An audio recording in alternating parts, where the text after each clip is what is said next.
I want to go to dire consequences of farm attacks and murders. The first one is food security. Whenever you hear about farm attacks, you think of food security, because if we don't have farmers, we won't have food on our table. And especially now with COVID, where we are quite isolated from the rest of the world, it is not so easy to go and just import. In any case, we don't have the money to import food. So we should actually produce more food that we can use and export that food. So food security is a main issue. Also, this subject, the fact of attacks and murders on farms have a potential for conflict and violence. If you look in the past, many of the right-wing groups, even present, was stimulated by this phenomena. If we think back of 10, 20 years back, and we think of the Boeremag, for example, those people were actually motivated by farm attacks. That is what they did.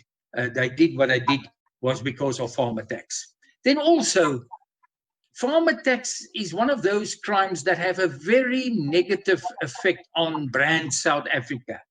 Outside there in the greater world, we know a few years ago, the Australian reaction, I think it was the year before last, the Australian reaction on farm attacks. I mean, they saw it as genocide, and they said all the farmers must go to Australia, and that clearly damaged our image overseas, and it can have a very negative effect on, for example, tourism. Now, I mean, COVID-19 already sort of virtually destroyed our tourism, especially the hunting, the wildlife, and the wine tourism. Those all occur on farms.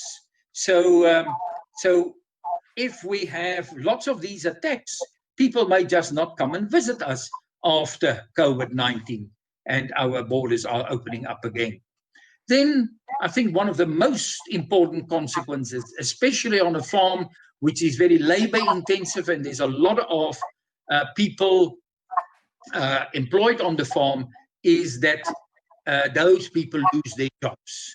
Sometimes that farm, the children don't want to go and farm, the farm gets sold, the farm are now used for some other purpose, and people just don't have the jobs that they have for the last 30 years or whatever the case may be.